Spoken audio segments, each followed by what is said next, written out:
Resume. Good afternoon, everyone. Sorry for the slight delay. I hope you had a good lunch. I just had to meet the Senate President and si Senator Joel Villanueva ay hahabol daw siya.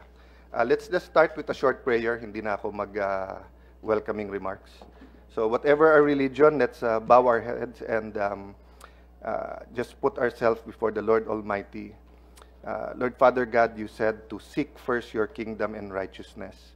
And we know, Lord God, as you described in the Bible, that heaven is paved with gold. The doors are magnificent with pearls, etc.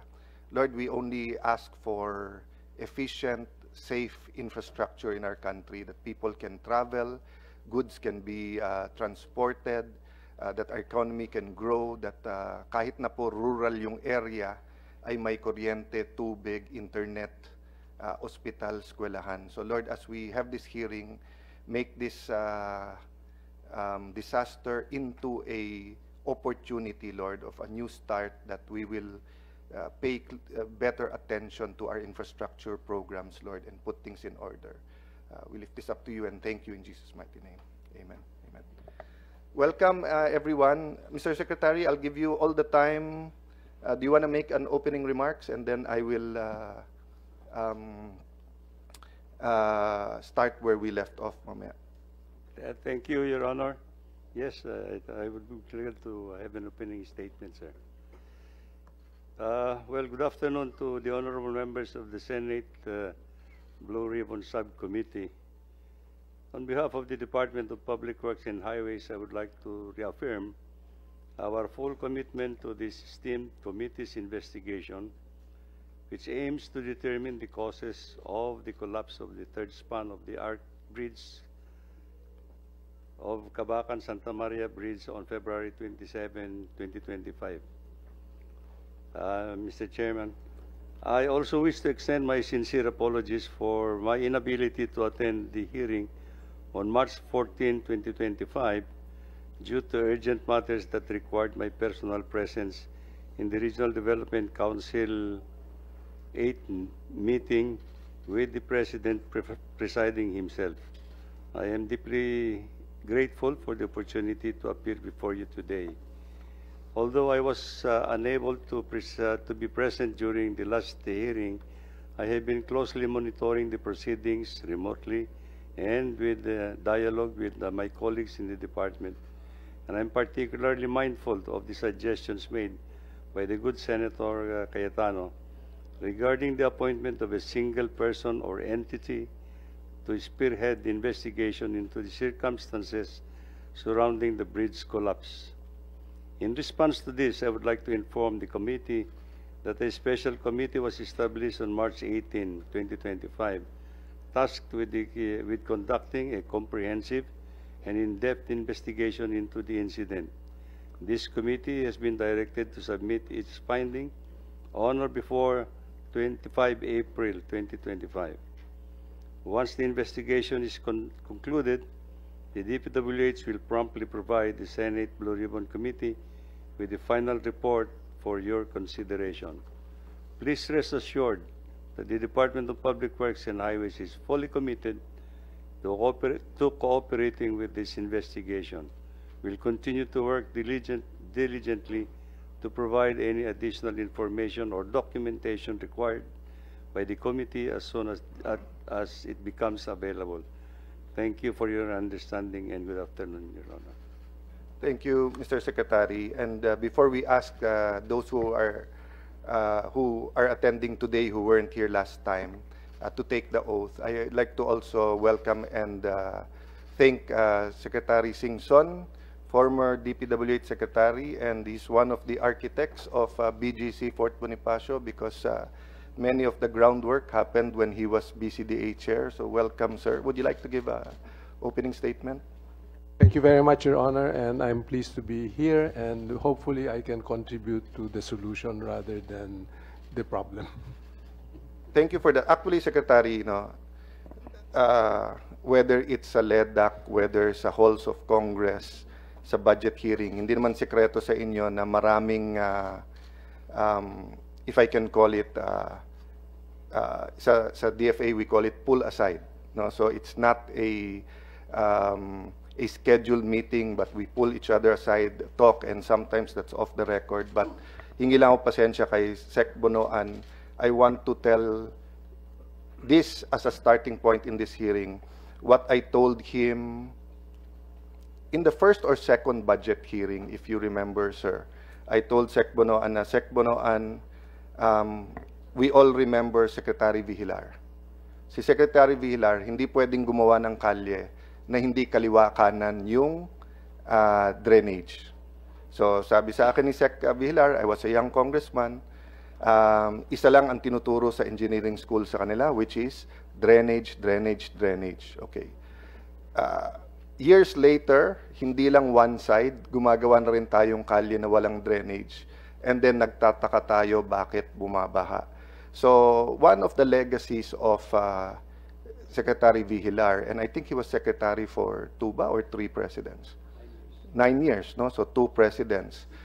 And isa sa legacy niya is basics. You know, hindi ka pwedeng maligaw sa basic, di ba? Maraming pakiusapan, this project, that project, pero hindi pwede sa kanyang, may red line siya, no?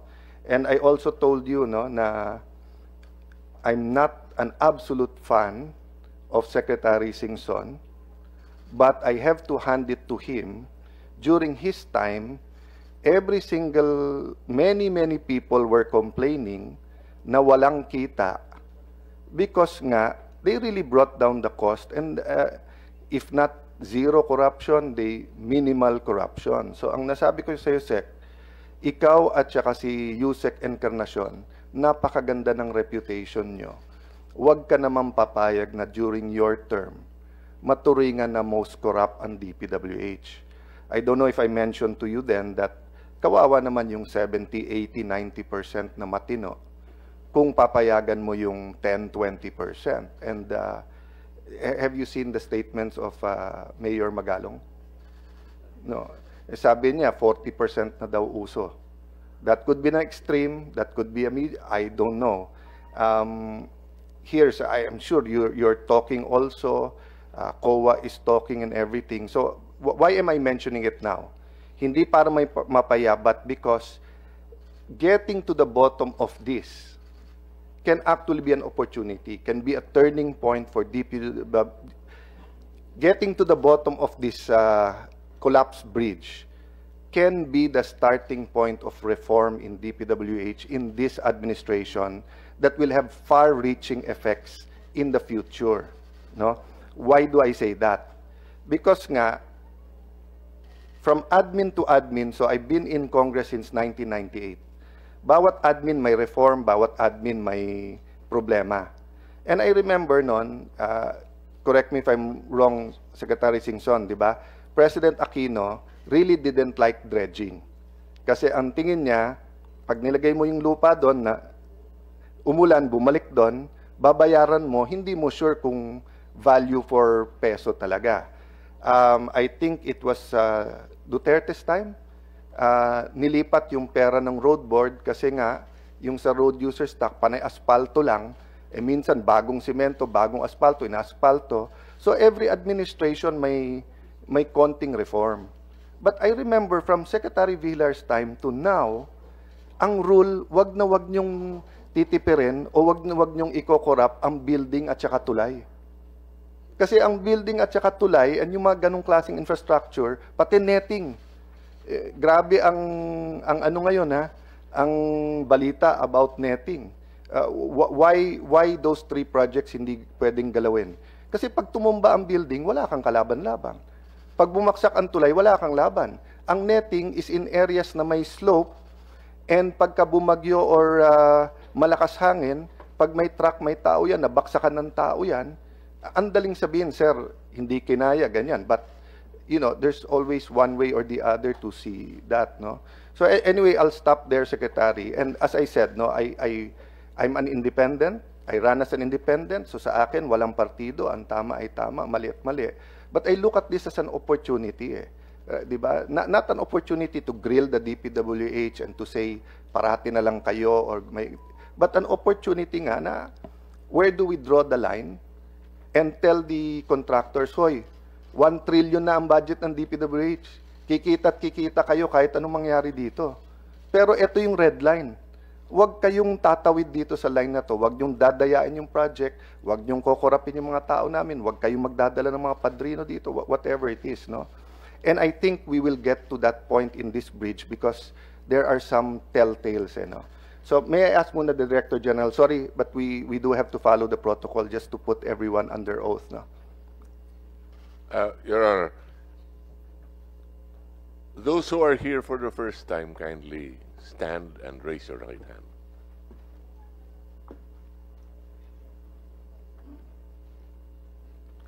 Do you swear or affirm to tell the truth, the whole truth, and nothing but the truth in this proceeding?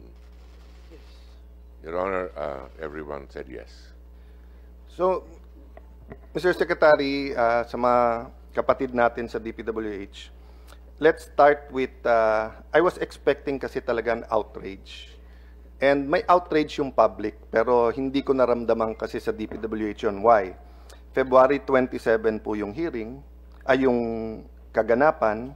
March 14 hearing, walang point person, walang committee, walang findings pa, preliminary pa lang. Basic sa evidence na as soon as may ganyan, ginagawa na yung pictures, yung testing, etc. So I asked, nag-coring test na ba, nag-x-ray, etc. Wala. No? So I'm happy that you responded and 4 days lang naman po. So I thank you for that na nagbuo na kayo ng committee. But I will apologize now. Will not wait for April 25. This will actually help the committee.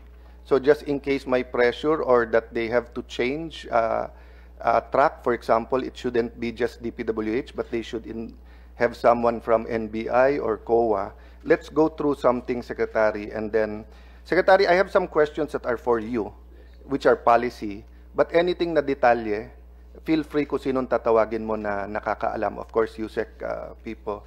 So, my preliminary question is, what's the working theory of the department? Diba? So, is it faulty design, overloading, bad construction? Ano ang, as of today, ano ang working theory ng department? Kasi it's been almost a month na rin since this happened.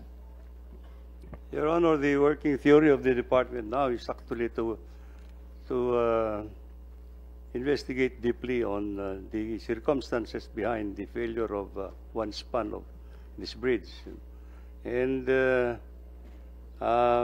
let me, because we also want to learn actually, to put it in proper perspective, Your Honor, this bridge, this is the first kind of a design of bridge that has been undertaken in the Philippines. And this is why we want also to learn from it how this bridge was designed, and so that it can be adapted into the structural menu of the department. So, tama, Sec, you're exploring all possibilities as of now. Yes, Mr. Chairman. But were there any red flags before this happened, or parang aksidente lang talaga? Was there a report from the Region 2 or any ASEC and USEC na delikado tong bridge na to? Well, to your knowledge, Sec. Yes, to my knowledge and to the recount of those who were involved in the implementation of this project, there has been some observations from the very start. Now, but having said that, let me just again premise that this bridge has not yet been turned over to the Department of Public Works and Highways. So it's still under the custody of the contractor in itself. So yes. So let's go to that, mamaya, Sec. But have we ruled out overloading already? not yet, Not yet, Your Honor. okay. It's just So, going to one of the parameters. Can I go to that in a late, because I couldn't explain it well last time because I'm not an engineer nor an architect. So can you go to the next slide? So sir, ang sinabi kasi pagka yan, 2 lanes, it's 32 tons each. Yan ang pagka-explain nila last time. So ang sinasabi ko sa kanila, hindi, pero maraming bridge ang natatraffic eh. So we do not design the bridge just for 64 tons for 2 lanes. You design it based ng traffic yung buong span. Am I correct there? Yes, I think the design parameters is actually for moving loads. So, can you go to the next slide? Hindi ba ito yung design? I would not be able to technically. Sino sa DPWH? Yes, Engineer Cañete. Am I correct or am I correct? Sir, merong sa bridge code na may lane loading. Yung lane loading, lalagyan mo ng load buong tulay, buong length ng tulay. Pero it's supposed to be combination na ng light vehicles, truck na walang laman, etc. Meron siyang 9.4 or 0.9 tons per meter per lane na kasabay nung isang truck. Okay. So, two things, sir. So, I'm partially correct in the sense that hindi 64 tons lang na dalawang truck because titignan mo yung buo at yung daloy ng traffic. I'm not correct in the sense that hindi designed for lahat truck at dikit-dikit. Correct, sir? Dikit-dikit yun sa pero light Pero hindi vehicles. truck lahat. Hindi truck. Sige. So, part of our hearing is to find out kung may misfeasance, malfeasance, etc. But kung may anomalya, but part of our hearing is also to have remedial legislation. Okay? Kasi ito ang problema ko kung sasabihin natin yung design, mix na. Kung wala din tayong magbabantay na magsasabing hold ka muna dyan, and kung yung magbabantay, but assuming may magbabantay, may nagpa-flag dyan, di ba? Napakahirap dun sa magpa-flag na magsabing sandali lang. Hindi kayo pwedeng 3 truck magkasunod. Para ka muna truck, alika na muna kotse. That's a 24-hour job. Okay, go to the next slide. So this is the better slide. Can you just for the record, Sir Cañete? This is the better slide. Yeah, Mas that is the simulation for the lane loading na uniform load na 0.9 mga 0.9 tons per meter. And then may space. Per lane. No? Okay. And wala naman 86 tons yung isang truck na pinagbibintangan ngayon na bumaksak. Di ba? Sir. Our estimate, Your Honor, is the gross vehicle weight of the truck, the load and plus the tail weight of the truck is 102 tons. Okay, so let's look at that. Kung sino man makapag-present sa inyo para makita yon. And then, if valid yon, then you have a reason not to rule this out. Next slide. But let me show you, for example, no, is this Guadalupe ba? Guadalupe Bridge that you're going to repair soon, di ba? Ang kaibahan sa Guadalupe, meron po tayong bus lane at meron din po tayong coding. Pero kung walang coding po yan, or kung yan ay tulay na malapit sa pier, di natin mapipigilan na yung mga container vans at saka yung mga truck tabi-tabi. Diba? So I do know it's more expensive to design bridges based on traffic and then truck lahat. But the question is not only cost, apples to apples cost.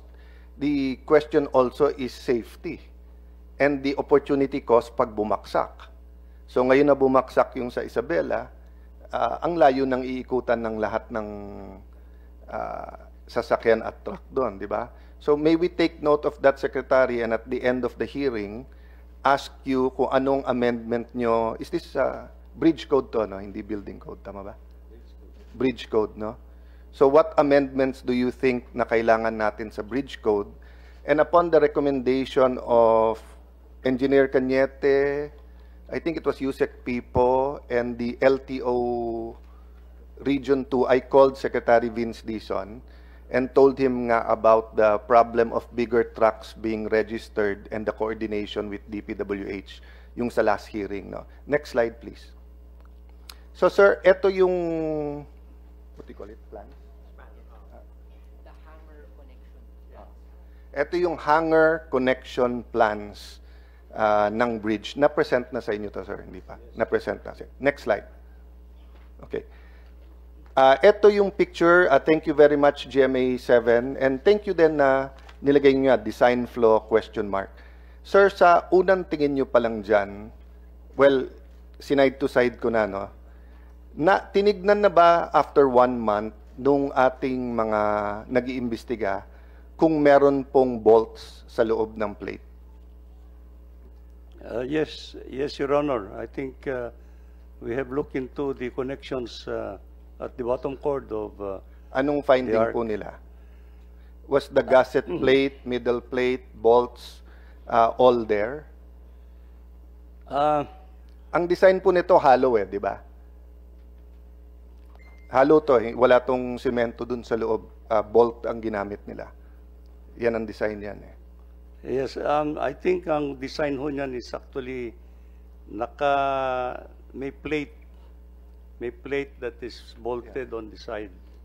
Yan sir, yung sa kanan yan, actual ano po yan? Galing mismo sa approved plans Kaya po yan. yan. Nandyan po yung dapat. So, did they open that up na? Kasi from here, parang walang bolts. Kaya lang, baka naman bottom plate yon Kaya baka hindi ko lang nakikita. So, 1 buwan na. Meron bang any report sa inyo na tinignan na yan? Meron po. Anong report nila? Meron, wala? Meron pong bolts, but I think ang pagka-bolt yata nito is actually on a plate that is attached. So, no, but bottom line, did they follow the design or not? They follow the design. So, who submitted that? Nandito ba sila? Pwede ba natin yung si... Yeah, just for clarity, I don't want to put your secretary on the spot kasi he's testifying to his knowledge. So, tawagin na lang natin. Habang tinatawag, Sec, habang tinatawag, can you go to the next slide? Sec, ito ay pictures na galing sa report ng DPWH. Ano mapapansin natin dun sa steel bar? Na-break po dun sa mismong connection sa baba. And what does that usually mean, sir? That means, to me, actually, overstressed yung rod. Pero smooth siya, sir. Yeah, it was Smooth. Hindi po yun ang science ng laboratory nyo. Can you go to the next slide? Sa laboratory nyo po, kapag hinila ang bakal, ninipis siya tapos jagged yung bali. Can you go back 1 slide? Dito po makinis at saka hindi umiba yung size. So usually, ibig sabihin yan, substandard yung bakal na ginamit. probably... That's what the laboratory, if you go to YouTube, you talk to engineers, hindi mapuputol yan sa stress na ganyan ang pagkaputol. Ayan po, sinide to side ko. The other picture, Your Honor, is what we call necking. Yung merong tensile strength ng bakal. Yes, pero may elongation test po yan, di ba? Yeah, but here... Hinihila po yon. Yes. So pag hinila nyo po, ninipis siya kung saan siya pinakamahina, and then ang putol po niya hindi smooth. Yeah. Di ba? Pero kung makikita mo yung putol nito, smooth na smooth. So ang tanong ko, eto po ba ay tinest na ngayon sa laboratory kung up to specs yung bakal? I think may test yata po ito lahat ng bakal na ginamit Yes, nila before. But pwedeng dayain ang test So now na bumagsak na, we should have tested it right away. And it's already been a month. Baka napalitan na yan. Well, So, nandoon pa naman, Your Honor, yung mga bakal. So, for all we know, nandoon if, pa naman. if I was the one who cheated, pinalitan ko na yan.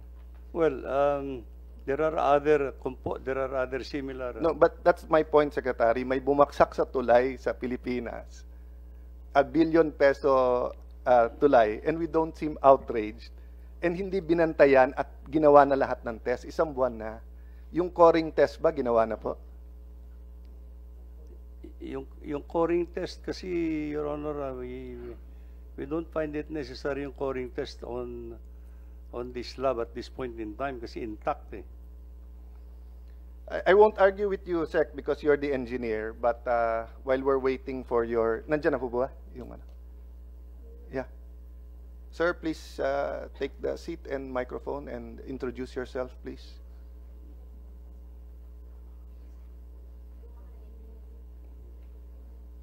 Yung nag-inspect na nagsabing may bolt,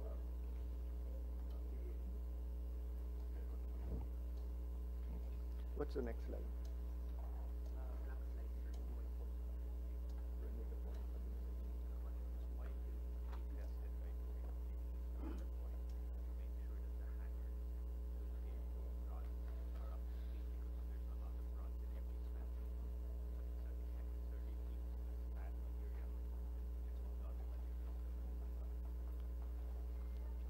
Sir, while we're waiting for them, di ba, ito yung naputol. Ano bang report sa inyo sa 12 spans, ilan yung nagka-problema in the past? Di ba, tinestify kasi ni, you can pass it to Yusek people or whoever knows, di ba? Yusek kasi sinabi nyo, yung bumagsak is 8, pero ang nagka-problema in the past is 3. Tama ba yung recollection ko? Yes, Your Honor. There are already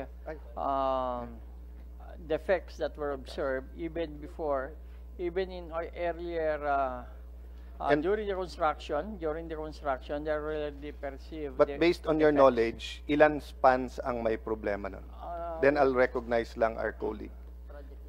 Sige, while you're consulting kung sino nakakaalam, I just like to recognize our former majority leader, Joel Villanueva. Thank you, Mr. Chairman. Thank you. You want to make a opening remark? I will continue to listen and I will allow the chairperson to proceed. So nandyan na po ba yung mga nag-inspect? So Sec, anong Yusek? Anong mga span from 1 to 12? So we mentioned na 8 yung bumaksak, 3 yung may problema. May ibang span na may problema o hindi? Before, during the construction, there are already noticed defects on span 2 and 3.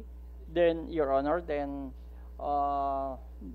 in later part of the construction, there are already more noticed deficiencies on span 1, 7, and 8. So 5 out of 12. Yes, Your Yes. Honor. Yes, So Your siguro Sec, nakikita mo point ko. Kung 5 out of 8 may nakikitang problema, tapos may na putol ba o nabali na flat, kaya yung testing becomes important. But we'll go to this later on. But in my research sa sinubmit nyo 12 yung may problemang span, hindi 5. Every single span may problema. And these are based on reports that were submitted. And I want to thank mga taga DPWH. Pero inignore nung higher ups. So we'll go to this one by one. But I want to make that point. Hindi totoong 2 and 3 lang. Since 2014 till ngayon na bago ibigay, every single one of them ay may napansin ang inyong mga field engineers. So much so that the DPWH asked to get a independent structural engineer. Am I correct? Yes, Your Honor. Pero ang nagbayad kayo, hindi yung contractor, nung structural engineer. Yes, Your Honor. It was So, the- napaka-special ng contractor. Sila ang sunod-sunod na problema. Ang original price was how much, Sec? Around 800, di ba? Around almost 800. And then ang million. additional was 400. Yes, Your Honor. So you added basically 50%, and part of it was because of the findings ng structural engineer. Wala pang 7 million yun. Sa 800 million, kung kumita sila ng 10%, which is the allowed by law, that's 80 million. Taong bayad pa nagbayad nung structural engineer. So, Mr. Secretary, please look into that kung tama yun. I mean, walang problema kung walang sira and we wanted to double check. Sunod-sunod yung problema, kaya tayo kumuha ng engineer, tapos tayo magbabayad. So, can we go to the next slide? Ay, sir, nandiyan na pa yung sa Bolt? Sir, can you please introduce yourself? I'm Engineer Alex Almuela, sir. Have you taken your oath? Hindi Yes, pa? sir. Yeah. Sige, sir. So, ikaw nag-inspect, sir? Isa sa nag-inspect, sir. Kailan kayo nag-inspect, sir? Nung 28 na, So umaga, kayo yung team na pumunta na sa... initial. Yes, sir. Nasilip mo yung sa loob?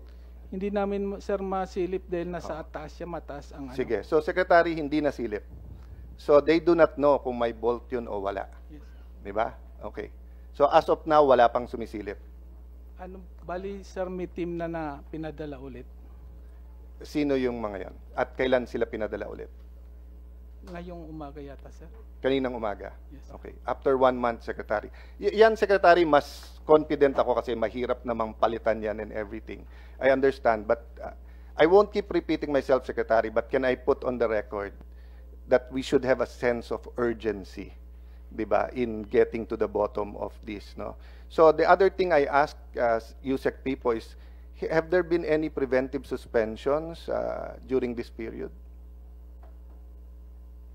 At this point in time, Your Honor, there has not been any suspension that has been meted to any person in the department, simply because many of those who have been in, who have one way or the other involved in the construction supervision of the bridge are no longer connected with the department. That's okay with that, Sec, but I mentioned one, si R.D. Malaluan. Oh. We were here in a hearing. Yes. I told you, isa sa pinakalokong contractor, yung J.D. Legaspi, gumagawa ng kalokohan sa Taguig. You promised me you will deal with them. They were ordered to stop the project. Pinatuloy ni RD. Tapos nung sinabing stop na, pinapatuloy pa rin niya yung slope. Then I found out she was RD there. And then ipropromote nyo pa na magiging ASEC ni USEC people. So it's not true that they're all retired or they passed away. Well, I think si Director Malaluan kasi is no longer in the regional office. No, but the point, Sec, is that process is as important as result. Yeah. That's why meron po tayo sa batas natin na preventive suspension sapagkat importanteng malaman ng tao na fair yung investigation. Yes. 'Di ba? Pero kung ang tingin, so tignan nyo, sir, ha, yung pong taga-LTO na nang haras ng farmer sa Bohol, preventive suspension, 1 linggo, tanggal. So I'm not asking you to suspend them for 3 months, 6 months. If you suspend them for 2 weeks and finish the investigation for 2 weeks, then afterwards, cleared sila. Pero yung zero suspension, tulay ang bumaksak, hindi to ordinary. So again, Sec, I won't overemphasize that, but you know, as I said, nasaan yung sense of indignation or outrage dito? Sec, did they ever inspect plan versus actual? It's now being done, Your Honor. So nung bumaksak na. Yes, Your Honor. So hindi ba dapat in-inspect yun bago buksan? Well, as I said, Your Honor, the department has nothing to do with the opening at this point in time. We have not made any. So it's the contractor. It's the contractor. And sir, sino yung contractor? You can interrupt later on, just raise your hand. Are there other ongoing contracts of this contractor? I believe so, Your Honor. Did you suspend it or did you at least pinababantayan nyo ba or what? Well, pinababantayan. Every project naman, Your Honor, is No, but I'm saying, if you're now saying binuksan nila na walang go-ahead ng DPWH at ganun yung ginawa nila at sunod-sunod defects, pero hindi nyo sinuspend or whatever yung ibang project nyo, wala rin tayong ginawa sa kanila. Well, at this point in So time, how do I know as a citizen of this country that wala silang ibang project na hindi pa nata-turn over, na binuksan na nila, na hindi safe? Di ba ang airplano, pagka nagka-problema, kahit sabihin mong konti lang tapos bumaba, all the planes of the same category, same make, is now grounded. well, Your Honor, I think we have to isolate this bridge because this is a new design bridge. Sir, it's been constructed since 2014. It's Yes, Your been Honor. inspected again and again and again. And again. And hindi I know. aksidente na bumaksak siya. I know, Your Honor. I think that is the record that I have So, seen. no, let's continue rather than arguing with you. Next, please. I'll speed it up so that Senator Villanueva can ano. So, sinagot na ni Yusek Pipo, sinagot ko na rin siya. Next. Okay. So, tinanong ko Sec kanina, has there been any red flags? Ito po ay, and let me congratulate Engineer Felipe Lingan. Is he still around? Sir, anong position mo, sir?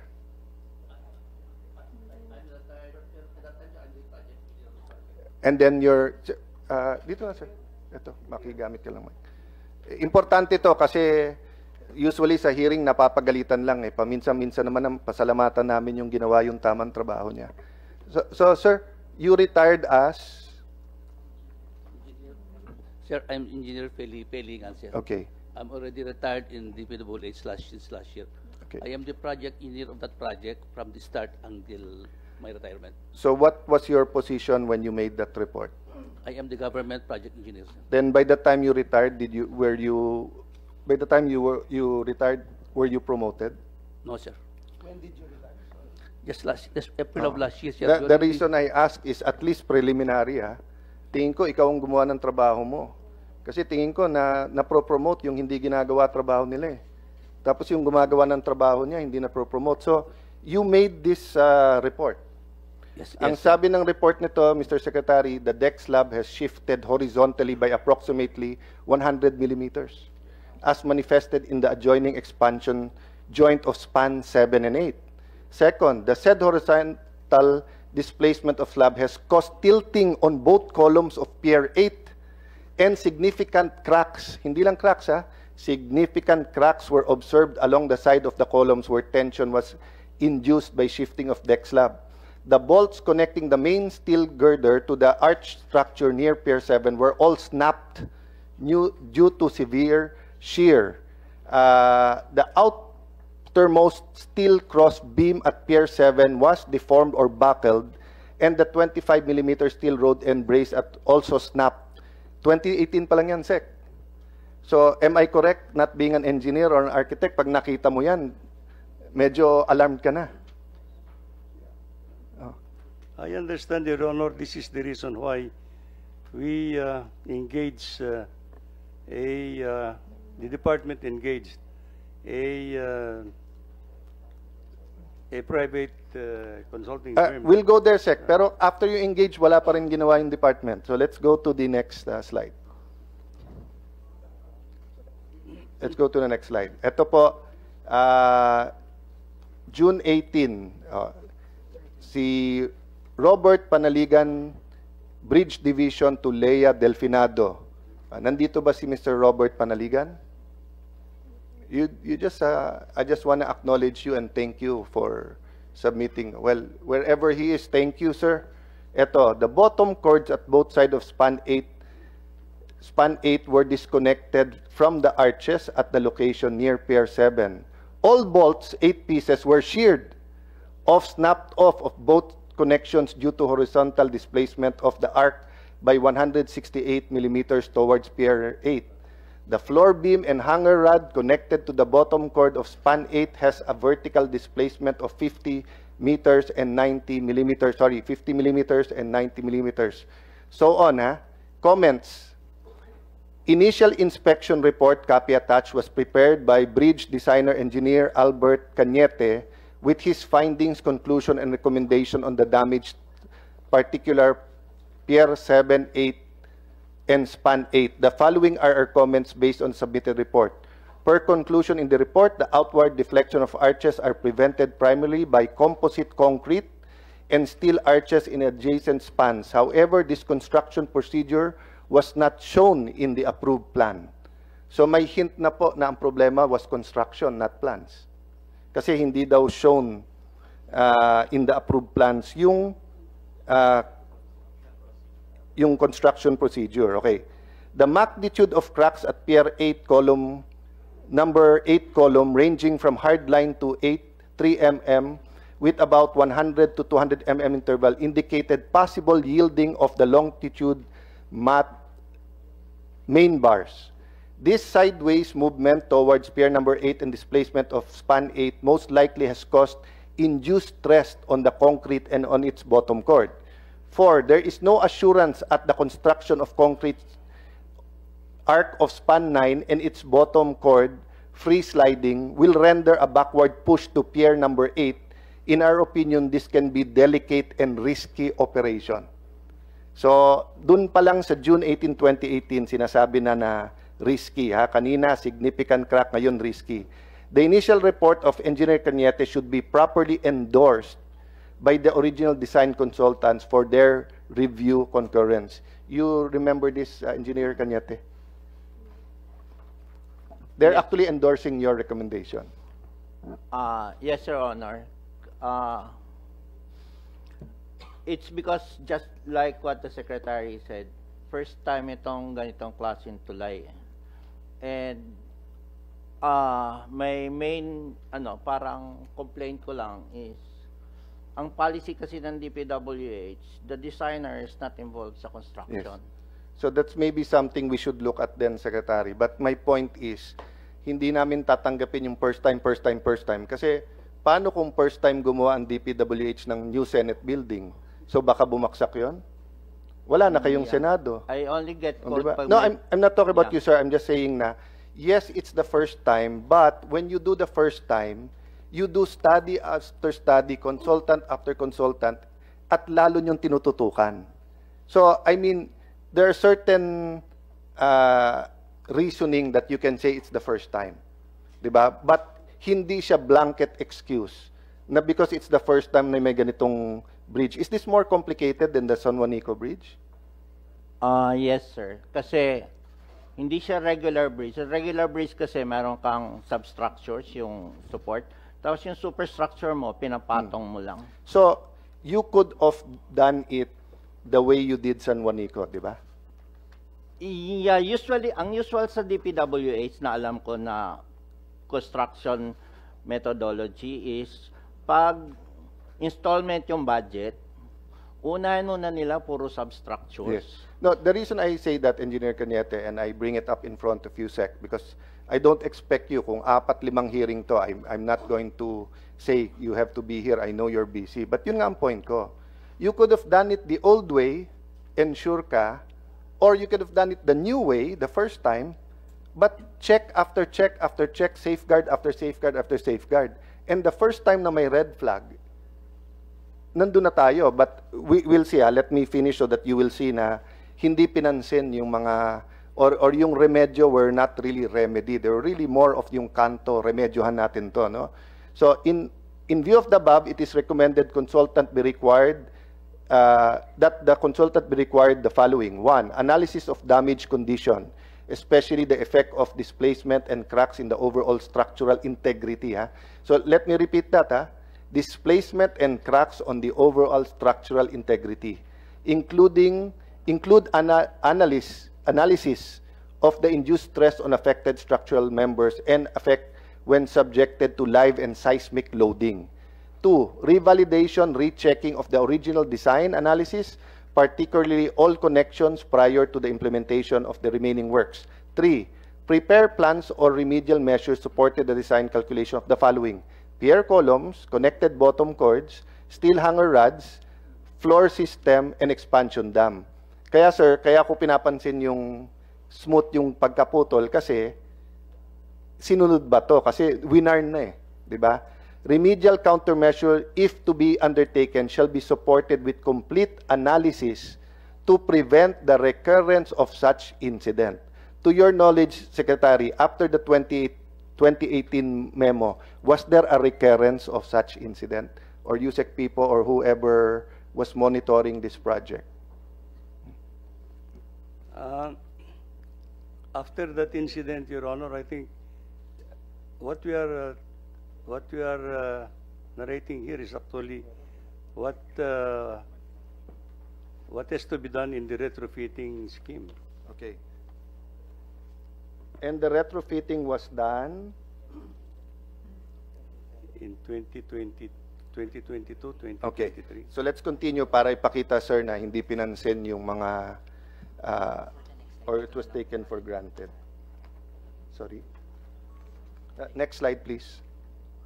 Okay, in this supplemental report, the undersigned wishes to inform the presence of multiple longitudinal cracks at the concrete slab of span 7, which was not noticed during the first inspection on June 11, 2018. We first noticed the presence of horizontal cracks lately in one of our daily monitoring activities on span 8, but we somehow gave no importance to it as it is minimal in size and numbers. It was only during the second joint inspection in July 13, 2018 that the noticed horizontal cracks have multiplied and become very evident. Next slide, please. January 2019 na to. This is to follow up the report on span number 7. So, we do not usually follow up kung pinansin mo yung unang report, di ba? So, finalo up, and again, this is before your time, Secretary, ha? Span number 7 of the subject project under contract with RD Interior Junior Construction, where in our supplemental report dated July 16, 2018, a multiple longitudinal cracks were observed on its concrete deck slab. Please be informed that last week during the painting of the bridge steel members beneath the slab of 7, the workers noticed that the bolts connecting the left steel beam, bottom cord, to the concrete arch was deformed with one bolt snatched from its location. So, hindi naman po siguro masama na tinanong ko kung tinignan natin kung may laman na bolt yon, because as early as 2019, may problema sa bolts. So, that's what I meant, sir. Kung walang red flag, di ba, kung hindi ko nakikitang pumapayat si Senator Villanueva, wala akong dahilan magtanong, Brad, okay ka ba? May sakit ka ba? Di ba? Pero kung nakita ko na within 1 month, 10 pounds na wala, Brad, nagpapapayat ka ba o may sakit ka ba? Diba? So, in this case, sir, sunod-sunod din na sinasabing nilalagnat na tong bridge na to eh. We perceive that the tremendous shear that deformed these bolts had affected the slab and caused the longitudinal cracks noted thereon. Next slide. So, ito po, May na to, May. Okay. Summary na lang, Sec, kasi I wanna give others a chance to speak. Baka mag-online din mamaya si Senator Revilla.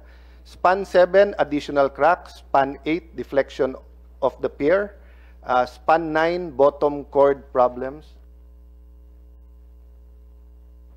So deflection, Sec, tama ba? Nag-move na. So for the record, the Secretary is, So next slide. Next slide, January 10, 2020. Ayan, findings. The 12-span arc-type superstructure were undertaken in 2 phases. Phase 1 covered the constructions of 1 to 8, with Phase 2 covered the construction of 9 to 12. A report from Project Engineer DPWH Region 2 last June 2018 verified that through BOD inspection report wherein the following defects were observed. So again, kudos to the Bureau of Design. You were involved, and I've seen in the documents, you have continued to point out yung mga problema. The bottom cord at both sides of span 8 were disconnected from the arches located at near pier number 7. All bolts, 8 pieces, were disconnected from the arches at connection due to horizontal displacement of 168 mm towards pier number 8. All bolts, all bolts. So meaning, if I was a law student in the legal aid at nakita ko tong report na to, pagpunta ko sa site, yan ang una kong titignan kasi may may finding na eh. So basically the findings, so anyway, I'll give this, yung hairline cracks were noted on deck slab of span 9 and 10 of the constructed bridge and on surface of concrete arch near the connection of support pier, no?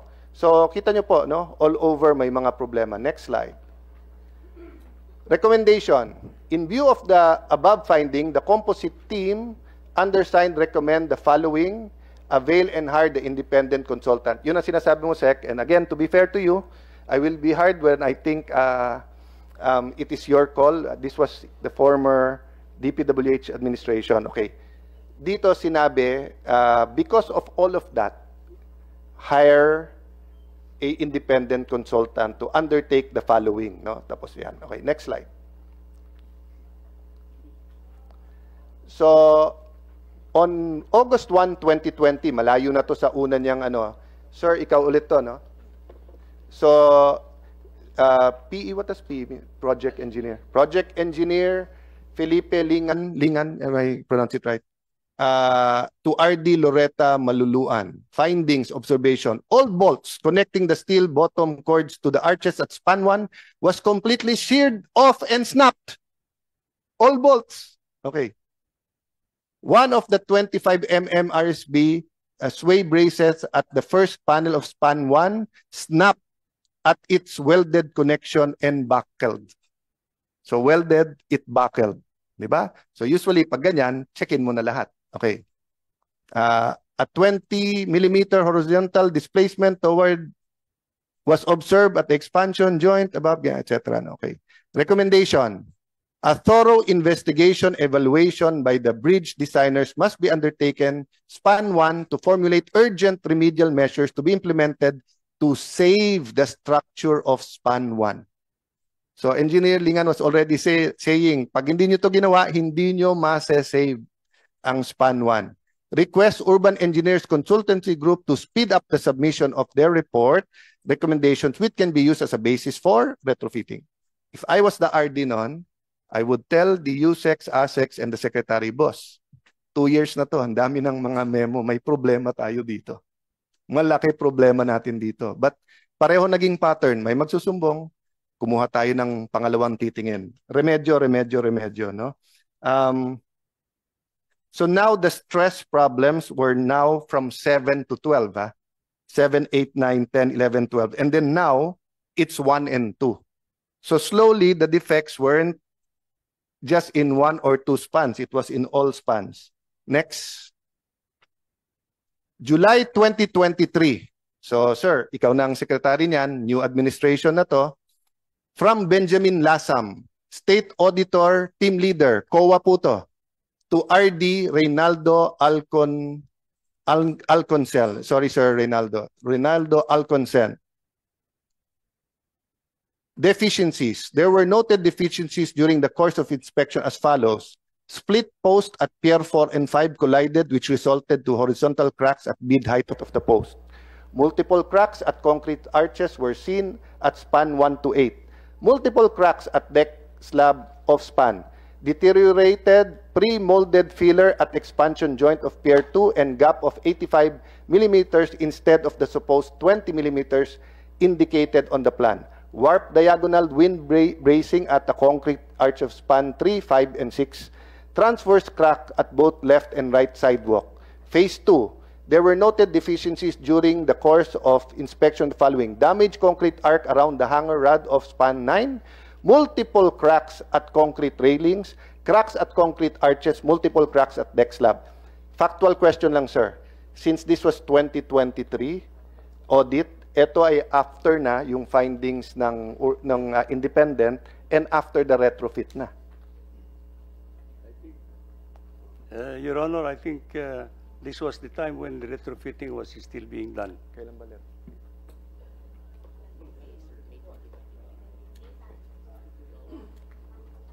Sige, May 2023. So his findings July, but yung former pa. Okay, so at least that's clear. Next slide. So, Engineer 2, Bureau of Research and Standards, Boy Alexis Minanyo. The contractor are the one who will hire structural engineer to assess the structure integrity of the bridge of his own expense. The source of this is the memorandum, January 2020. Bakit, sir, DPWH ang nagbayad? Na ang recommendation naman ng DPWH, yung contractor ang magbayad. Can you find that out, sir? Because that was before your time. We will look into that, Your Honor. Yeah. I think. So who reversed his memo?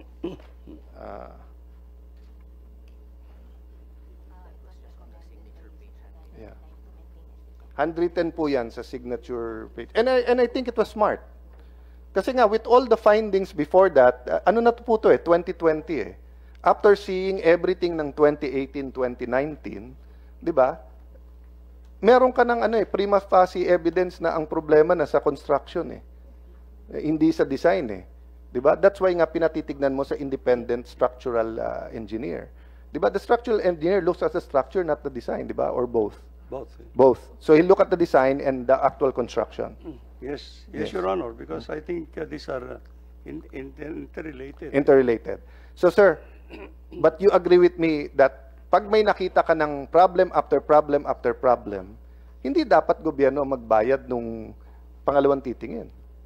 I think, well, there's a basis to it, Your Honor. But of all what presented, Your Honor, it will be appreciated that it looks like from day one there's already a problem. Yes. Sir, nanggaling sa inyo to Yes. So that's my point you have a legal department di ba? Yeah. You know, so it's either you have someone who knows how to investigate or you get someone from outside. Yeah. Because ako man, di ba, if I'm working with all of you every day, it's not a bias na pagtakpan ko kayo. It's just a normal bias that you presume regularity. Yeah. That's why nga ang mga police galit din dun sa internal police. Kasi nga kapwa police pero iimbestigahan ka rin. Pero trabaho nila 'yon, di ba? So next slide please. Patapos na to, sir. Ito sir ang evaluation ng as-built ng urban engineers, no? So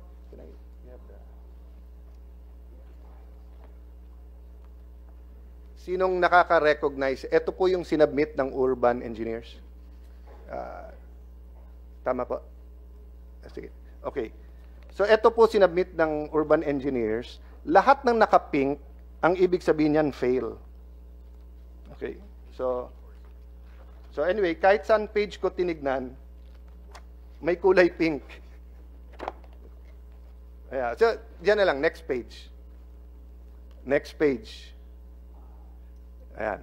Fail, fail, fail, fail. Next page. Okay. So, 935 fails. Ako, isa lang ang pinail ko. Galit na tatay ko. In fact, 75 nga Hindi pa nga fail sa constitutional law. Galit na sa akin. Ito, 935 fails. So, forgive me, Mr. Secretary, allow me to make this point one more time. Outrage kasi, hindi naman pala unexpected na bumaksak yung bridge. Kasi nga, kung since 2018 till now, 5 years, problem after problem after problem after problem, and then ganyang karaming fails, and then next hearing, let's look at the retrofit. I'll allow anyone who wants to comment even from the contractors, but can you go to the next slide? So, ito yung pinakita ko na kanina, every single span nagka-problema. Ang difference lang, yung pula, critical defects, yung, is that pink? Pink ba yan? Orange. No, orange is the major defects. The one severe is pink, severe defects, and then minor yung yellow. So, it's true that 1, 2, 3, 4, 5, 5 are minor, but all spans na kitaan ng problema. Next slide. So, we put the timeline, Sec, and we'll submit this to you to help your investigators para they can fill in the blanks. But ang wala po kami ay yung ano yung wala tayo? Yung retrofit plans? They submitted, sir, pero sabog yung submission, sir. Hindi natin may na maayos. Pero nasa atin. So do we need anything else? Yeah. Sir, I don't know kung, I won't assume na sadya to ha. But sir, both in the new Senate building tsaka dito, binigyan kami ng kalahating kwarto ng dokumento. To be fair to Yusek Sadain, after namin nag-usap, nilagyan niya ng tabs at nakaayos na. Pero eto sir kasi, halimbawa yung sa retrofit, kalat-kalat yung dokumento, hindi nakaayos. So, hirap na nga kaming tignan, lalong hirap. So, may we ask that yung terms of reference of the retrofit and complete correspondence leading to the retrofit and the as-builts, I'll send it to you, sir, but parang maybe a contact person na lang from whoever's office, and that will help also, sir, not only us, it will help your new committee. Kasi mahirapan din siya kung Ganon. Of course, he speaks your language dahil Engineer Ho din ba yung ginawa niyong head, sir? The head is actually the Undersecretary for Legal Affairs, Okay. Your Honor. But he will have But we have technical... he will have all the technical yes, people. yes, Your Okay. Honor. Next slide, please. Patapos na to, sir. So, yun lang. Request to conduct third-party review of the original design and specifications of assets to be...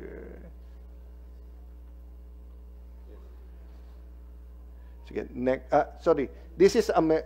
Hindi, bumalik lang tayo. So, sorry, sir, hindi ko napasok to. In 2019, there was an actual... Ito naman sinabi mo na rin, sir. No? They wanted a review of the design. Okay, next slide. Yung hihingin lang natin, yan na yan, so wala na sa slide. Okay, sorry for the details. I'll recognize former TESDA Secretary, TESDA man, former Majority Leader Joel Villanueva, and then I'll give others a chance kung may sasabihin, then we can end, and if you want to stop there. And if anyone has any information, siguro before you lang, General Mata, yeah. So in coordination naman kayo di ba? So maybe with the Legal Affairs USEC, kasi I think your help will be indispensable then sa kanila, di ba? So may I volunteer them coordinating also with you on the ground? Yes, sir. And securing the site just so that... by the way, when I say secure the site, it's also to advantage of the contractor kung wala siyang nagawang mali, di ba? Yes, sir. Kasi kung may maninira sa kanya, pwede rin palitan yun. Yes, sir. Di ba? Yes, sir. Thank you, General. Thank you. Thank you, sir. Senator? Thank you, Mr. Chairman.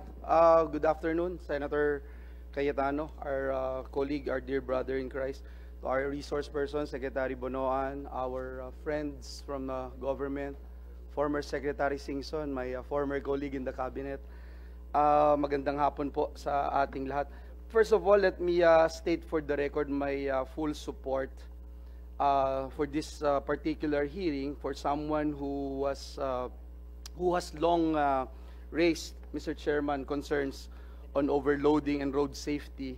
And if you recall, this representation raised a lot of issues in my province, in Bulacan, with regard to these particular issues, Mr. Chairman, in last budget deliberations of DPWH. So I feel, Mr. Chairman, that this investigation is not just necessary, it is long overdue. Mr. Chairman, let me just point out 2-3 things on this particular issues that we are deliberating upon. I have heard so many things on this particular report. Unfortunately, wala pa nga po yung main report that will come out in April, Secretary, if I'm not mistaken. But at the end of the day, this is all about coming up with the legislation. And as a legislator, we wanted to get as much as possible all information available to us on how we'll be able to craft laws and ensure that the laws are being implemented properly. Mr. Chairman, this is not just about engineering or paperwork. It's about lives. It's about trust. It's about making sure that taxpayers' money is used properly and efficiently, and our people are safe. For someone who passes itong mga bridges na ito every single day. Kahapon nasa Nueva Ecija po tayo ng Pic 1, tapos nagpunta tayo sa Florida Blanca. Marami po tayong tulay na nilalampasan. Yun nga pong sa NLEX, buti na lang kanina, finally inopen na yung 4 lanes. Kami po dun sa Bulacan, talagang hell-like yung buhay. Imagine ho, kasalanan ba ng mga tao yun na hindi man lang nakita yung malaking truck na yun, pinapasok nila, wala man lang nag-check, tapos magtuturuan na lang, papahirapan, at ewan ko, parang ang hilig natin na gusto pahirapan ng taong bayan. So, and again, this is a timely effort by our chair, and again, I commend our dear brother, Senator Alan Peter Cayetano. Again, may question po ako no, about retrofitting. Kanina, panay banggit ni Senator Cayetano about retrofitting. I look at the definition of DPWH defining retrofitting. It's a type of work associated with strengthening of existing structures to comply with the latest standards, usually with the aid of new technology or introduction of new features to the old design. Itong table 1 na gusto ko pong ipakita, yung project cost, 2014, phase 1, 413 million. 2016, 236 million.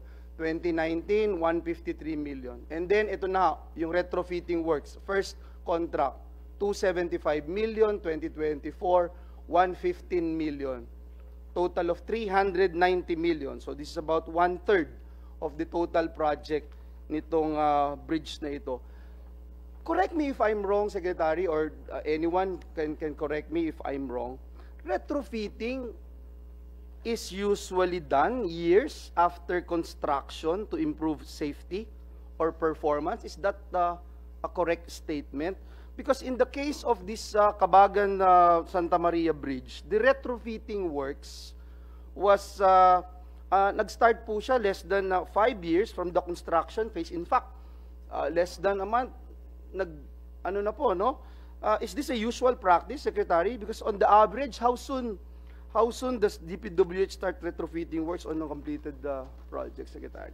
Well, to me, Your Honor, I think this is a little unusual because retrofitting works is actually being done when you are nearing the obsolescence of a structure in itself. No? Exactly.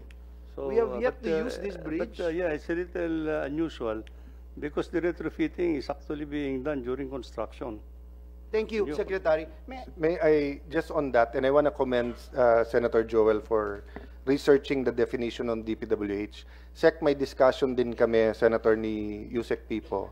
Kasi the dictionary or Google meaning ng retrofit could either mean strengthening or repairing. Repairing meaning may kailangan kang i-repair, di ba? Or enhancement. So usually, pag enhancement, gobyerno magbabayad. Pero usually, pagka repair at hindi pa turnover, hindi gobyerno magbabayad. But we're going to go there at some future time. But just to thank you for that point. Thank you very much. And I'm going to that particular issue, Your Honor, Mr. Chairman, if I may refer to Table 2. When you look at the estimated useful life of public infrastructure assets, pag tinignan po natin yung bridges, nakalagay po dyan, concrete or steel. Ang nakalagay po, ito po'y galing din sa DPWH, ang estimated useful life of a public infrastructure ng mga tulay ay 40 years. 40 years. Now, binabanggit kanina ni Chairman Cayetano, Alan Cayetano, yung pagbabayad ng pamahalaan. I, of course, cannot forget our procurement law. Magkasama pa tayo, Brad, no, when we push for the procurement law. Yung contractor is obligated to repair any defects doon sa procurement law natin. No? Defects, yung liability period and address structural issues within the warranty. And in this case, if I'm not mistaken, at least 15 years yung warranty. No? So, again, looking at the cost of retrofitting works, 390 million, that's about 1/3 of the total project cost of 1.192 billion pesos. Ang question po, why did the DPWH proceed with this considerable amount without enforcing the warranty provisions of or establishing accountability first, Your Honor, Mr. Secretary?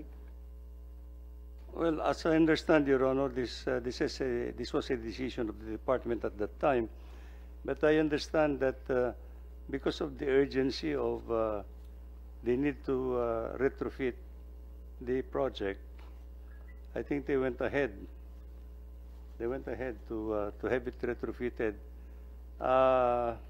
Albeit the investigations why there was a need to retrofit which was actually contained in the report of the consultant. Thank you, Secretary. And again, Mr. Chairman, as a legislator, and at the end of the day, we wanted to come up with a more sound and clearer policies with regard to these particular issues. But I myself, Mr. Chairman, I am confused with the word retrofitting, how we are using these retrofitting provisions on spending taxpayers' money, etc. So I hope by the end of our investigation of this hearing and with the investigation that the DPWH is conducting, magkaroon po ng clarity o ma-clarify sa atin bilang mga legislators how we could be of help, Mr. Chairman. Yes, I agree with Senator Villanueva. Although April 25 pa yung deadline, maybe on that point lang, how was the decision made na retrofit at babayan ng gobyerno next week or maybe 10 days from now? Can you just, ano lang naman yun eh, papers lang naman yun eh, di ba? Or an interview with the officials at that time. Kasi, syempre, kami ni Senator Joel, nagigilty din kami kasi nasa GAA yan. Inapprove yan. But to be fair to us, wala naman nakalagay doon na eto, pondohan nyo dahil may problema tong isang project na to. Di ba? Your Honor, will do. Thank you, Mr. Chairman, Secretary. Perhaps let me again remind everyone, no, na hindi to first time na nangyari. In 2022, yung Clarin Bridge in Bohol collapsed and claimed lives. That bridge was built in 1970s and was already due for replacement. Pero may mga namatay po doon. Dun sa Pangil Bay Bridge, was newly completed pero it showed defects just months after opening. Repairs were reportedly done, and Mr. Chairman, this was at the contractor's expense. No? So again, nalilito rin po ako bakit anong difference nung dalawa. No? This is not the first time, again, as I said a while ago, na may mga serious issues with our bridges considering that the collapse nitong Kabagan Santa Maria Bridge is not the first time that has happened. May we know, Mr. Secretary, if there are protocols and standard operating procedures in place for when such incidents happen? Kanina, binanggit ni Senator Cayetano na sa mga eroplano, sa mga helicopter, pagka merong hindi inaasahang pangyayari, may bumagsak, grounded po yung mga sasakyan niyo. Yung mga ganito po ba? Kasi, again, at the end of the day, yung mga nakikinig sa atin, I'm sure, dumadaan sila sa mga tulay natin. Just to give us a peace of mind na pag ganito, meron bang protocols na i-check natin yung mga importanteng mga bridges na na-check natin before na maaaring may problema na, Secretary? Yes, Your Honor, under our watch this time. I think we have a program for inspecting all the major bridges, especially along the national roads. Primarily, I think priority is actually along the Dang-Maharlika, because which is the most traveled road. And for us to be able to see whether there is a need to retrofit or rehabilitate already of these bridges that were constructed long before. Because we know that many of the bridges that were constructed many years back would have already reached their obsolescence at this point in time. So we now have a program for it, Your Honor, in 2020, started in 2023, 2024. We have already a report on the accomplishments on the retrofitting works. I have an immediate concern, Secretary. Itong Magallanes Bridge, lahat ho yata kaming senador dumadaan dito. Safe naman po ito, no? That also needs Magallanes.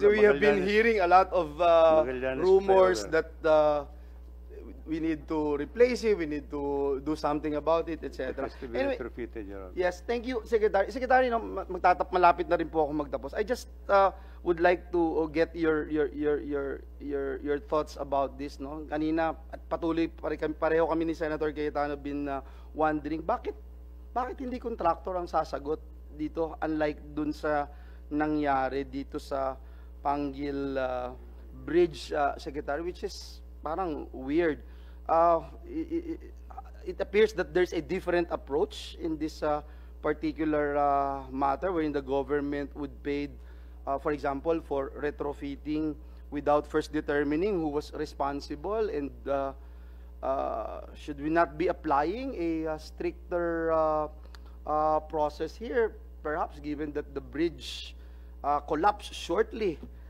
after inauguration, Secretary?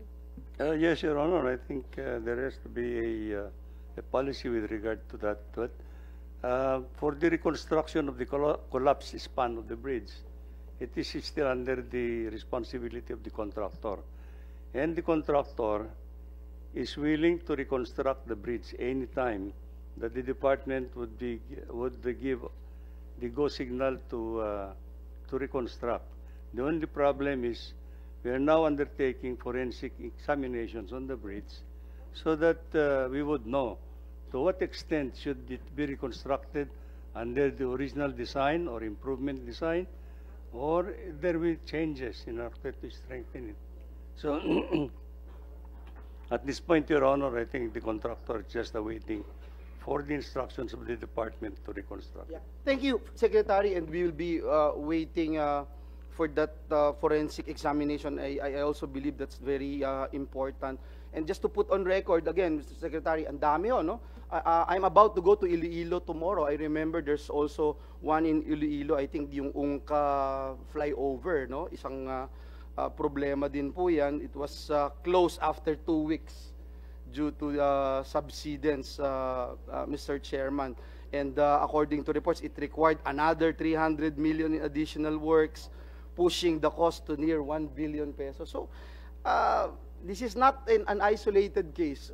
And that's why I believe, Mr. Chairman, that this investigation, you calling this investigation is very timely, very urgent. Again, I go back to Cabagan Bridge collapse shortly after completion.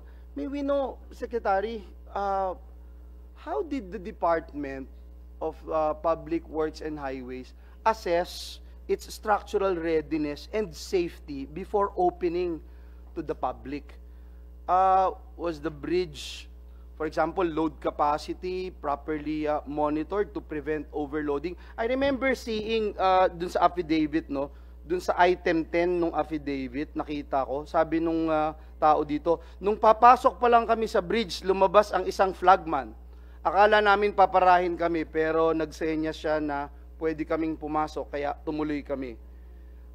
And alam natin, no, yung mga reports, yung nabanggit sa atin na carrying gross weight of 60 tons, exceeding the bridge's posted 45-ton weight limit. Again, I go back to my question before we open or the bridge for public consumption, tapos yung protocols natin, and then meron bang mahigpit na nagmo-monitor kung sino lang yung pwedeng dumaan po dyan, gaya nangyari sa NLEX na ang tagal-tagal po na pinerwisyo yung mga taga Central Luzon? Your Honor, for this bridge, the department has not really undertaken the protocols for it to be accepted by the department. No? There has to be loading test muna gagawin namin. And all the other, looking at all the documents that will be submitted by the contractor. For this project, it has not yet been turned over to the department, and so it was under the responsibility of the contractor. The fellow that allowed actually the passage of these loaded vehicles is actually a flagman of the contractor. So wala pa po kami doon. Yeah. Okay. So, in that case, and I'm sure, Secretary, you are very much aware of this representation sa passionate call to consistently call out overloading, no? Especially dun sa amin lugar, doon sa Bulacan na pag-usapan natin ilang beses. Was there any way station, monitoring checkpoint or warning signage in place to stop itong mga overloaded trucks from crossing bridges, highways? And if not, meron po ba tayong newly completed infrastructure para dito sa ganitong initiative? We have way bridges in national primary roads, Your Honor. Unfortunately, this bridge is located in a secondary road, and it has not yet been opened actually to. Actually, Secretary, and I sound like a broken record. Dun ho sa Bulacan, aakyat po yung mga overloaded trucks dun sa Bukawi. Iiwasan yung weighing station ng NLEX. Iikot po doon, sisirain lahat yung buong road namin ng Governor Halili. Iikot po doon sa Marilao, iikot doon sa May Kawayan. Alam ng lahat ng tao yun, pero wala akong gumagawa. No? But actually, when I raised this, Secretary, during the budget hearing, and I know it's gonna happen, a week later, meron pong nag-check. Pero ngayon ho, balik na naman po. Ganun lagi ho eh. Mabilisan, no? But I commend yung mga kasamahan po natin. I also raised this doon sa DILG. I also raised this sa ilang mga kasamahan natin sa pamahalaan. And I think this is also very important. Again, thank you, Secretary. I will not take much of the time of our committee, and I will wait patiently for that report that will be submitted, especially yung forensic examination, Mr. Chairman. Thank you, Mr. Chairman. Thank you, Secretary. From there, yung kung bakit yung decision ay i-bid at i-ref to fit, we'll have more questions. Sec, humanitarian lang, medical expenses. So may nasaktan na 8-year-old na cancer survivor. Sorry, may fractured legs yung 8-year-old. Siya din ba yung cancer survivor? Iba pa. Siya yun. And then may 15-year-old na varsity player na nasaktan. So, is anyone taking care of them at this time? Yes, Your Honor. I think the Governor Dito Albano took care of them. Let us know if we can do anything, Sec. Pero may I ask na medyo malayo kasi Region 2, but kung sinong pwedeng mapakiusapan sa Region 2 to check what they need, no? Kung kailangan dalhin sa specialty hospital, Joel and I are willing to help. One question lang, or one set of questions sa urban engineers. Are they here? Urban naman ng Senate. Nasaan ang urban engineers? You're here, sir. Please, pwedeng, sir, mag-approach sa mic. There's a vacant seat here. Technical yung question, sir.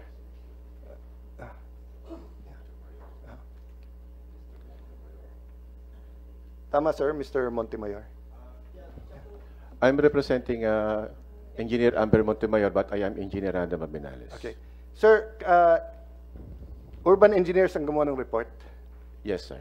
So, yung what is very clear, and of course, the engineers will understand. Wala sa report yung why. Why this 935 failures? So, why nag-fail? Is it design? Is it construction? No, it is because of the change using the latest bridge code standards. So, dun sa investigation na ginawa namin, lumabas talaga yung mga... Sir, the latest code standards were for seismic, na tinaas nila yung standard for seismic. That is correct. Oh, kinuha kayo not because of the code na may seismic, but because ang dami nang nakitang mali. Yes, sir. And then nandun din yung don't let me go into it na kung ano yung bottom chord, plain round bar, tension cables. Ito, strut main, fail, slenderness. Hindi dahil sa seismic yan. Okay. Because of when we did the evaluation for the as-built condition of that bridge, due to the reported longitudinal displacement of the entire bridge, especially at pier number 8, as already being discussed, with that induced displacement, so there would be some induced stresses due to that movement. To be fair to you, no, yes, nagka-earthquake ng April 2022, I guess. Yes, 2022. Pero yung mga July pala. defects, nakita na ng 2018 to 2020, so even before the earthquake. Yes, so sir. yung defects before the earthquake, hindi mo pwedeng sasabihin kasi future pa yun eh. Hindi naman po. Ang naano ko lang po yung Yeah. yung I'm about just the being fair to you na meron ngang earthquake na That's nangyari. correct, yeah. So your review was on two things, 'di ba, or three things. One is that yung yung bridge code was upgraded. That's correct. So nag-iba yung specs, and then there was an actual earthquake, and I talked to I saw sa Green Hills isang siklista na sinasabi malambot talaga yun, nagbabike nga daw sila dun sa bed, 'di ba? But having said that, the reason why they hired an independent, credible engineering structural engineers is because nga from 2018 to 2020, ang dami na lang nakitang problema. So, did you look into, for example, yung lahat ng memo nila Engineer Lingan, kung ano nag-cause nun? Yes, we covered all those notes or the comments based on the TOR, and because of the reported movement of the entire bridge at pier number 8, so we did the evaluation, and that's the reason why we recommended the retrofitting of those Sir, elements. very good naman yung recommendation, very good yung findings. Wala lang yung why. Kasi yung why will determine sino magbabayad eh. Ang naging Diba? So, yes, sir. ang problema ko kasi, Sec, ang gobyerno na nagbayad sa kanila, hindi pa sinama yung why. So yung tanong ni Senator Joel na bakit may retrofitting at sinong nabayaran sa retrofitting could have been answered by this almost 7 million peso contract, and we could have saved or justified the 400 million na diretso. Can you look into it, sir? Tapos next hearing, can we go through it? So I don't argue with you. I want to go okay, through the whole report kung ano. yes, Kasi Your sir, Honor. and I'll just ask Engineer Cañete, but if you want to comment, sa affidavit kasi ni Engineer Cañete, and as I said nung huli, sir, at least as far as I'm concerned, as far dun sa pagtanong ko, your firm has a very good reputation. Ang nakalagay dito sa paragraph 14, sometime in 2018, when the initial 8 arc spans out of 12 spans were constructed, complications arose where part of the bridge, span 8 and pier 8, were slightly damaged, so that I was consulted on the matter. I recognized immediately the damage was caused by wrong construction methodology, i.e., segmental construction where the arc in span 8 pushed pier 8 since the arc spans 9 to 12 were still absent. Nakita nyo rin to, sir? Nung pumasok po kami, nakatayo na po yung buong tulay. Buong tulay? Yes, sir. But na-report sa inyo yung, naibigay sa inyo yung mga reports nila Engineer Lingan and everything? That's basically That's a starting our point. basis for our investigation. So, you stand by this, Engineer Cañete, after hearing everything in these last 2 hearings? Yes, Your Honor. Saka sinabi naman ng DPWH na dalawang phases talaga. Yung phase 1 niya, span 1 up to span 8 lang. Tapos yung yung phase 2 niya, yung the rest of the spans. Yeah, but that's neither here nor there, di ba? I mean, when they say 2 phases kasi, that doesn't answer your assertion that yung span 8 na push ng pier 8, di ba? Ang contention ko kasi, ang usual, kapag installment yung budget mo, dapat puro substructures muna. Kasi ang design ko, 12 na arko kompleto, tapos may abutments ka sa dulo na magre-restrain ng sideways movement. Yung arko ng pier 8, nung lagyan ng load, bubuka kasi siya. Yun yung natural behavior niya. So pagbuka niya, nung binuhos yung concrete deck, bumuka yung arko ng span 8, tinulak niya yung pier 8, nag-crack yung pier 8. And we're not saying na may anomalya or it's substandard. No. It's just a methodology. Yeah, but that is the choice of the contractor. If they accept a new design, they take the responsibility pag they constructed it that way, di ba? The contractor lang kasi will do whatever is kung ano nasa kontrata Yes, nila. but we didn't force them to bid.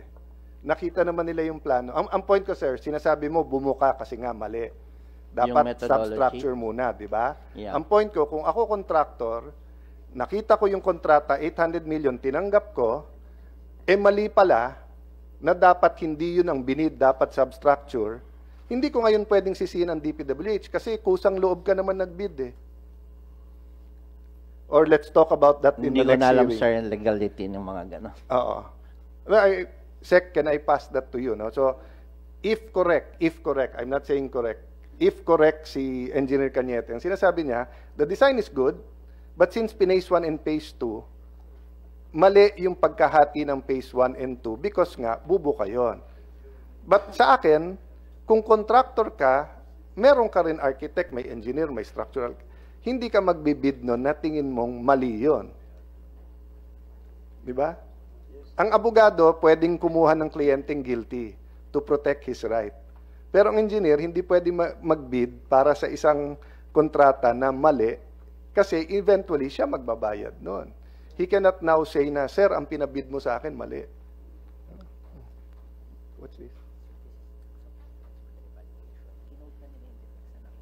Yeah. So, dito sa terms of reference ng urban engineers, nakalagay yun, defects were observed per report from project engineer. So sa terms of reference pa lang, sir, hindi seismic yung dahilan. Ano lang po yun, part na lang po ng consideration niya for the retrofitting. But basically, ang naging premise po doon is because of that displacement. Yeah.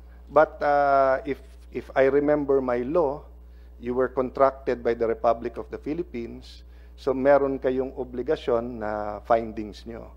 So, wala dito si Senator Bato, pero bato-bato sa langit, tamaan, di ba, wag magagalit. So, meaning, when I ask you, you just have to give your professional opinion, di ba, why these things happen. If it's segmented, if you cannot give me a general na sa 935, if you can say na 100 po dito were caused the seismic, eto dahil mali construction, etc. But that's part of the contract. Eh. So we will ask you next time. But I'll allow you to organize it so that you can, and if you want any of your engineers to, di ba, na siya magpaliwanag. Last question on my side, then I can, Engineer Cañete, was this design ever used in another country? Madami naman, sir, yung arch, Actually, I've been designing arch bridges since 1990s. So, what makes this different? I actually have a lot of other arch bridges here na it's not even known na I design iconic bridges. I have Bridgetown, design ko rin yan. Cable State sa Circulo Verde, sa akin din yan. And then yung arch... So it's new for DPWH, but it's not new in terms actually, of when I was, sir, ex-DP ako, I was with Bureau of Design Bridge Division. I was with DPWH for 10 years, no? Actually, nag-design ako dati ng arch bridge para sa kanila. Yung mula Binangonan papuntang Talim. Kaya lang, siguro masyadong 80s pa yun eh, masyadong advanced siguro yun at that time. So, medyo ninervyos sila. Pero kalahati lang ang cost. Pag too early ka, medyo kalahati radical. lang. But that's the, Yeah, so that's the advantage. Kasi, very efficient kasi yung arch. Aesthetics, efficient, and then mas mura yung cost. That's the... So, kung hindi arch ang ginawa natin, it would have been much more than 1.2 billion. Yeah, I guess double. Double. So at least we're finding out the why. I could suspend and end here. Ladies, gentlemen, anyone want to make any remarks directly connected or basically connected to our topic? No. Yeah. So may I just urge everyone to work with the committee. We will work with the committee. We'll probably have at least one more hearing and look into that, Sec. Yes, Your Honor. Yes. Sec Singson, welcome back to the Senate. So, if there's... Yeah. Sec, may I just make this statement because I don't know if... you are, of course, invited and if you feel the need to attend, but if not, as long as your technical people are here. Gusto ko lang i-reiterate pa ulit-ulit, di ba? Nung pinag-aralan namin yung death penalty, pinag-aralan namin yung sa crime, sa criminology, medyo basic yon that it's the certainty na mahuhuli ka. So, ibig sabihin mo yung fine is 50 million and life sentence o death penalty, pero walang nakukulong at walang nafa-fine, mas mabigat pa yung 25,000 fine and kulong 1 year, pero maraming nakukulong ng 1 year. So, if I was with Dr. Alvin Ang yesterday, a economist I respect, yung incentive, disincentive works eh. Diba? So, meaning, yung contractor na magaling gumawa at okay yung kita, siya ang parating nare-reward ng more contracts. Pero yung napaparusahan, dahil mali yung gawa, ay deterrent din naman sa magagaling na gumawa ng palpak. So in other words, if babaliktarin natin, kung yung nandadaya o malaki ang margin or taking advantage of the Republic of the Philippines, sila nang sila, and then hindi mapaparusahan, ganun ang magiging quality ng contractors natin. Kasi yung gumagawa ng mabuti, magpa-private na lang sila dahil sabihin na, sir, 10% na nga lang eh. Pag na-fine pa kami, or na-hold pa yan, or na-delay yung turnover, sa interest pa lang sa bangko, talo na. Pero yung mga tumitira ng 30-40%, walang pakialam kasi tuloy-tuloy. No? So I'm not saying at this point in time that kasalanan ng contractor, but I'm saying the evidence is there, bumaksak eh. So meron at meron may kasalanan na nito. So SEC, I hope that April 25 will be not a submission date, but a date where the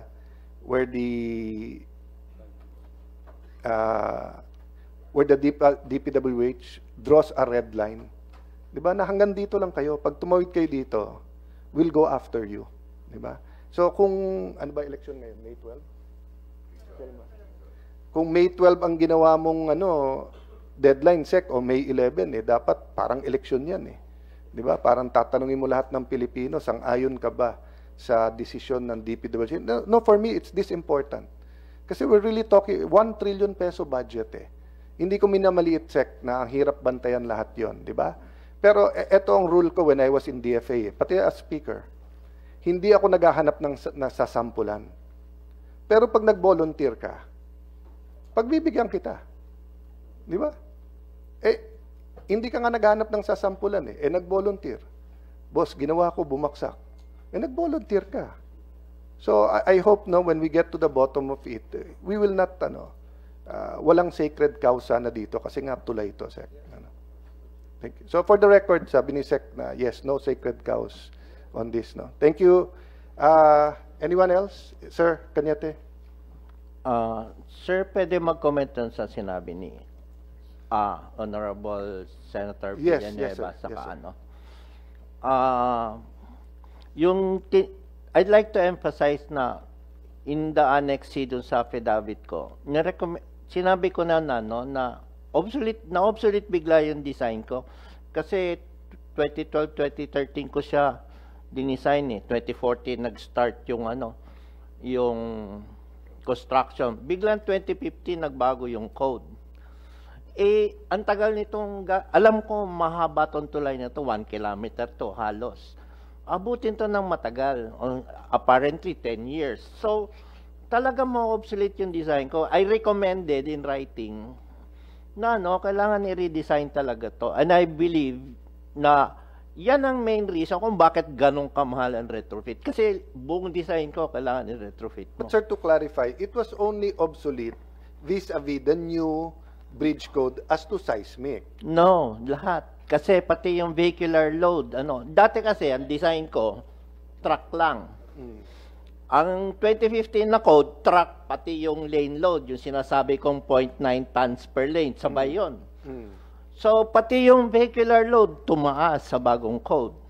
Yung seismic, tatamaan lahat ng substructures ko. Hindi lang yung Pier 8, hindi lang yung Pier 1, kundi lahat tatamaan. Siguro, sir, I'll give you the option to reiterate, to either just submit that or reiterate that in writing. Kasi I think that will help the Secretary's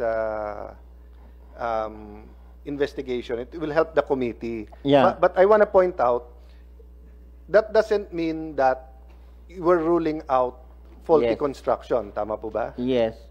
Pero there's another thing that I'd like to emphasize. Lahat yung pinag-uusapan na damage sa span 8 per 8, yung report ni Engineer Boyet, Lingan, walang kinalaman yun doon sa nag-collapse eh. Yung nag-collapse, span 3. Tapos, may truck ka na lagpas 30 cubic meter yung ano niya, yung dump box niya. So, yung palang siguro almost 80 tons na kagad yung kargada niya. Tapos, close to, let's say, 20 tons yung truck. Malapit talaga siya sa 100 tons. Yung ano, kaya nag-collapse yung span 3, naputol yung hanger. Yung hanger, walang damage dun sa mga previous reports. Yeah, yung, sa previous reports, yung bolts na nag-ano sa bottom cord yun. Yes, minor lang sa span 3. Yung sa previous saka report. yung na-shear off na bolts, ano yun, connection yun ng bottom cord dun sa arco kasi bumuka yung arco. So yung pagbuka ng arco, yung bottom cord, naputol yung mga bolts kasi ang design ko, hindi naman dapat bumuka yung arco dahil dapat kompleto. Ganun ang nangyari. Walang kinalaman sa hanger. Wala siyang kinalaman sa hanger.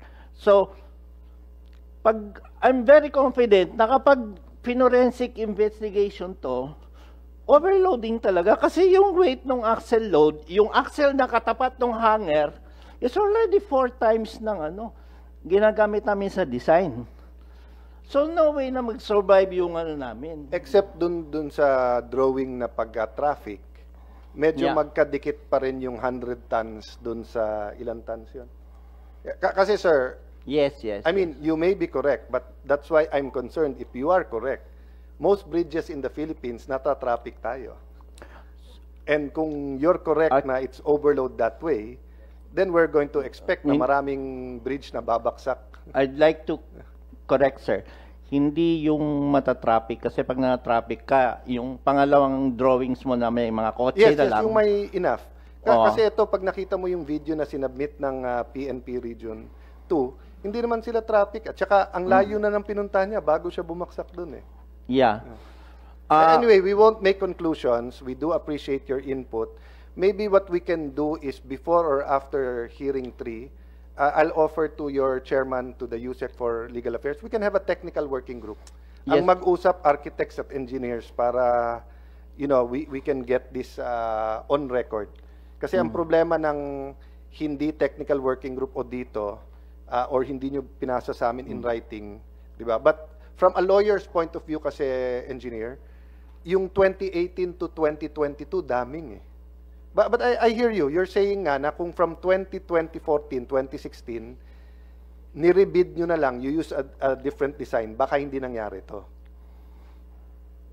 Diba? But ako naman, sinasabi ko, even with your design, hindi dapat ganyang kadaming findings ng mga major na problema from 20... Kasi if you're saying na obsolete yung design mo ng 2015, ang daming bridge na ginawa between 1997, sir, yung ginamit kong... Yes, but we made bridges in the last 40, 50 years na hindi bumabaksak eh. Yeah. And under your definition, and obsolete I agree with you, Your Honor. And ito nga nakakatakot. Yung bagong generation na trucks are already 30 cubic. They're double yung And we appreciate that at pinasa ko ngayon kay Sec Vince. And since you're here, Sec, I think sa cabinet naman you have chance to talk. Ang sinabi ko lang kasi kay Sec Vince, Sec, kung hindi kaya ng kalye natin, huwag nyo na i-register sa LTO. Di ba, mag-notice na kayo na hindi pwede yung... I'm talking about not overloaded. Ang sinasabi ni engineer is yung by itself, yung real capacity niya is even over present because of modern technology. No? But thank you, engineer, and we will have a hearing pa, and you tell me if you think na kailangan ng technical working group. Uupuan ko rin yun. Kasi I think this is all... everyone who wants to speak, give evidence, talk, I encourage you. Because as the chairman, we will only make a report based on yung ipinasok nyo. So even the contractor, I know you're listening.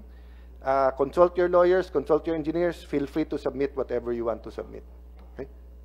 So we will suspend to a future date. Maybe next week I'll announce the date. Pwede man, Rudy, na? Future date lang, or do I have to give a date? Future date. Yeah. To a future date. If there's no objection, the hearing is hereby suspended.